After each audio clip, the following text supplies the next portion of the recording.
กับ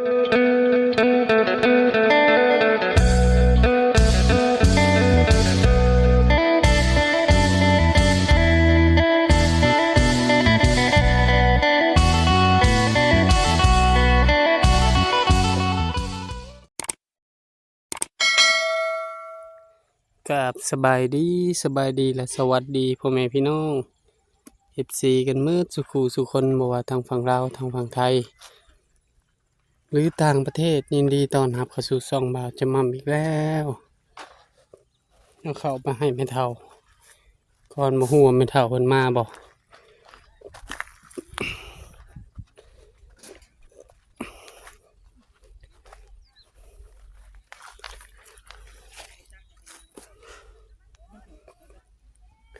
คน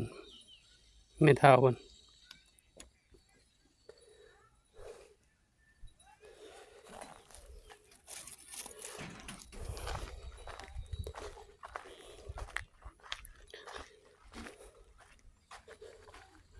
แม่เฒ่า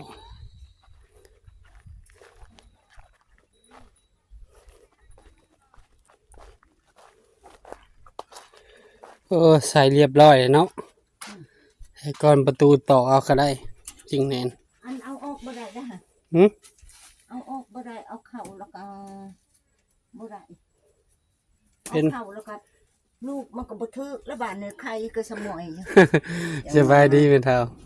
ขวดทานแล้วหรือบ่แล้วเขาก็เลยงัดอันนี้ออกเด้ตายว่านำก็อยู่ในเข่าก็อยู่ในมันยังก็อยู่ใน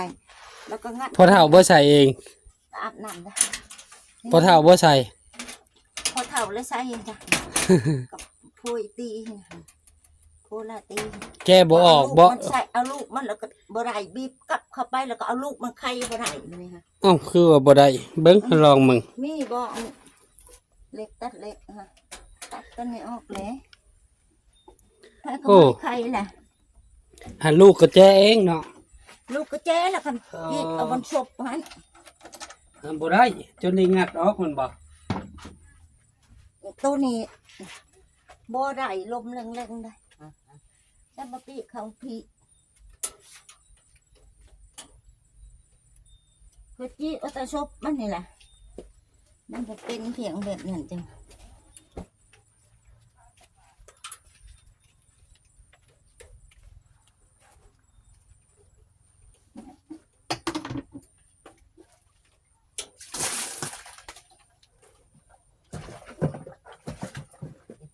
นี่ล่ะ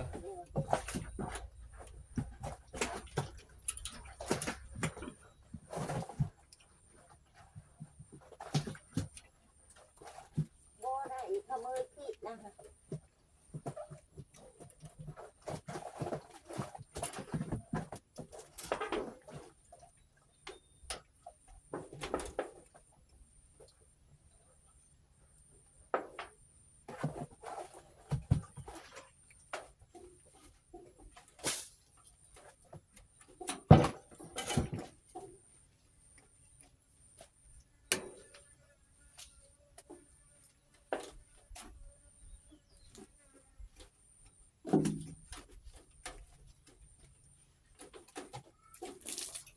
นี่เราหลอกเงินเพราะว่าใครบ่ได้จนได้งัด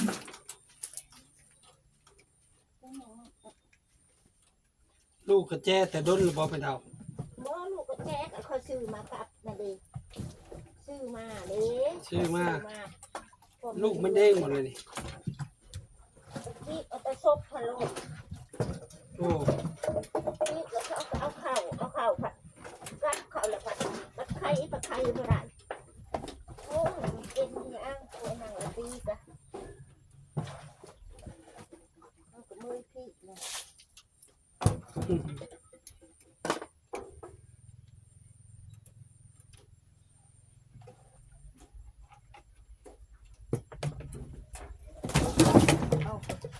ทำเขาซื้อไปซื้อมาโอ้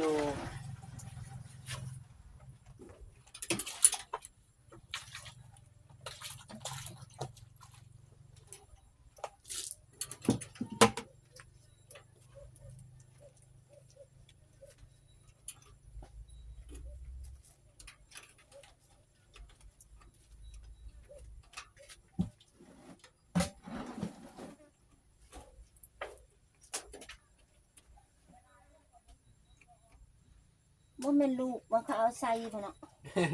เอ มัน อย ากอยู่มัน ลูก ยากอยู่ ลูกไผลูกมันเขาลืมบ่เขาลืมเขาลงบ่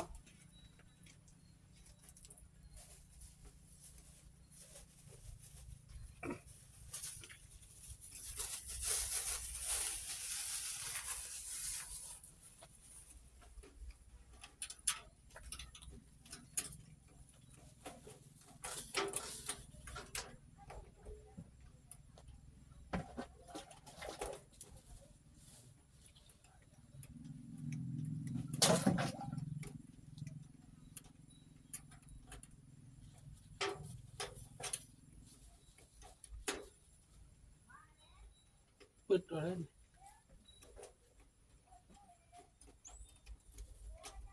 มันลองไขประตูไม่เท่าเป็นล็อกเลยมันโอ้บ่ได้ ลูกแล้วก็บัดจะไข่ลูกก็ไข่บ่ได้แล้วกันเข้ากับที่แหละตัวนางละตี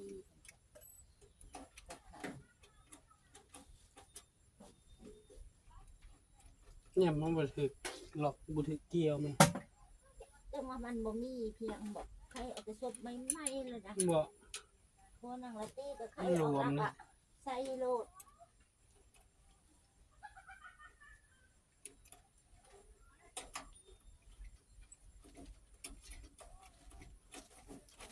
บ่ได้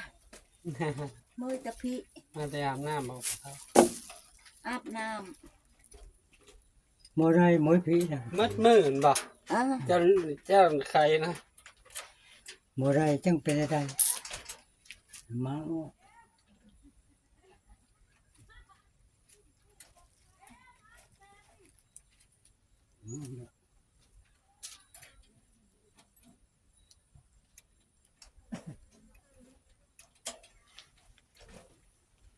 มันมนเลยเข้าไข่ตะเก้าเสือลงเอาแล้วแหละ ลวดจะมัดแล้วบ่ลวด บ่ได้เบิดเอาให้แล้วเฮ้ยโอ้ยลวด เด้นี่ เรียบร้อยเด้บ่เท่า ออกแล้วบ่ เด้ ปล่อยเออ เจ้าผัดเป็นเนาะ พนางละตีกะ พี่ออกได้ละ ฮะ ออกได้ละ ได้แล้วบ่ เออ โอ้เป็นได้คนเนาะ เออ โอ้ เห็นบ่ จังเป็นได้ เดี๋ยวเอาสิชุบเข้าใหม่เด้อ ทำไมว่าใครเป็น นี่ล็อกนี่มันต้องคอยได้มันถึง นั่นต้องเสียนมุมมันหลีเลยบ่เท่ามันรวมมันเลยนี่เห็นบ่ รวมมันเลยแล้วก็ซื้อมานะ ถ่ายใหม่เด้อบ่เป็นดาวน้อง พอบ่ได้ทั้ง บ่ได้ดอก เห็นมันออกยาก เอาอะไรไปให้อันนั้นเด้อเอาโมกเข้าไปให้ตัวไอ้ละตีเลยลืมเด้อกันหน่ อ อ อกได้แล้วพ่อแม่พี่น้องน้องๆก็พากันงัดมันมือก็บ่ได้เห็นบ่ เป็นมือ เจ้าได้งัดอันนี้ออกมันบ่ นี่งัดนิ้ว ว่าพี่อันนั้นอยู่กับเจ ไม่บ่ได้ดอกยากน้อง เอาเลยไปมันยาก บ้องกินนี่เขาจำคิดอยู่ว่ามันหลอกก็ได้ มันต้องหมุนนะมันแบบมันถือหลอกมันข้างในหมุนแห้งก็บ่ได้ จะไปปีนเขาเห็นขาดเข้า หลอกคืนมันลองเบิ่ง ไม่บ่ได้ดอก บ่ได้แต่แต่เอาไว้งอกให้แล้ว เยอะ ไหวเลยอยู่ในใบใช้ไม่ได้ใครก็ได้ ได้ยังหาไม่มาใส่ อยู่พากันกุมโดนเติบแม่นบ่ ไฟ โอ้ เติม ก็แห้งอยู่ อ๋อ บ่ได้มัน พากันกุมโดนเติบบ่ได้เนาะก็เลยสบายดีน้องแอนนากินข้าวแรงกับหยังมื้อนี้ได้หยังกินแรง บ่ได้กินยัง บ่ได้กินหยังเลยโอ้แม่เฒ่าเพิ่นบ่ได้มาบ่ บ่ไม่ได้มา อ๋ออยู่ผู้เดียวนึ่งข้าวอยู่บ่มื้อแรงนี่นึ่งอยู่เฮ็ดหยังซอยเพิ่นมื้อนี้ บ่ได้เฮ็ดยัง เฮ็ดน้ำมันชาวน้อย บ่ได้ ทาง เฮ็ดยัง ทาง เรียกแต่คือเรียก เออ ที่เก็บทานชายเพิ่น อ๋อ แล้ว ได้จักสอบแหละ ของคนของคอยได้แต่6 สอบ6 สอบ ได้ค่ะ อ่า ทำวันเนี่ย โดยเอาอ้ายก็ไม่เท่าบ่อยู่อ้ายก็คือว่าเอามาให้เจ้านี่แหละย่านเจ้าบ่มีข้าวมาประมาณเกือบ4-5 โลฮะอวยพรให้อ้ายแหน่ ก็มาเป็น ว่าเป็นกับอยู่ดีไม่แห้งครับมึงเนาะ ตัวนี้มันแพง โดยขอบใจเอาไปไหว้ซะ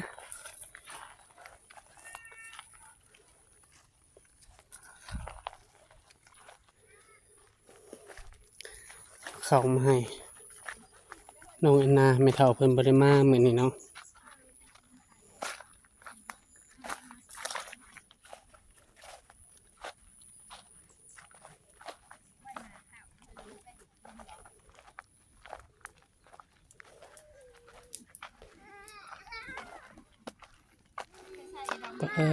มาบัดนี้แป้นมันเนาะ สบายดีสาวน้อยดีสาวน้อย ไปดิ ป้าผู้ใดมาทางซอยนี่คือแปลนมันแหละ ซอยแหลม โอ้ เก่งทางโซนทางที่พัก ผู้พักโอ้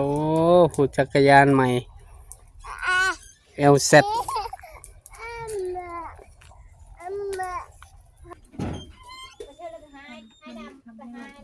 คำจังหนึ่งบ่เอา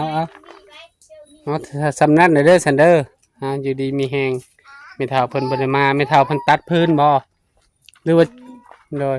ไม่ใช่ไม่ใช่เพิ่นว่าเพิ่นสิตัดพื้น เห็นอันรถไทยบ่เอารถไทยบ่เท่าไปแก่บ่มื้อนี่ไปแล้วบ่ไปแก่ให้น้องทงได้รถหนึ่งแล้วคือบ่ได้เบิ่งเตา สบายดีลูกเทวสบายดีสบายดีมุมเมาไปเลยก็เนาะแปลในเติด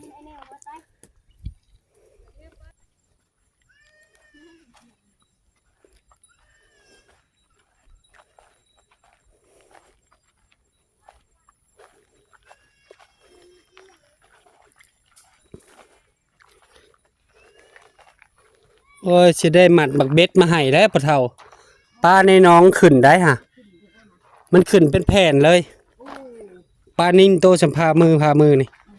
แถวตูบนี่เห็นปะแล้วจะเห็ดบักเบ็ดให้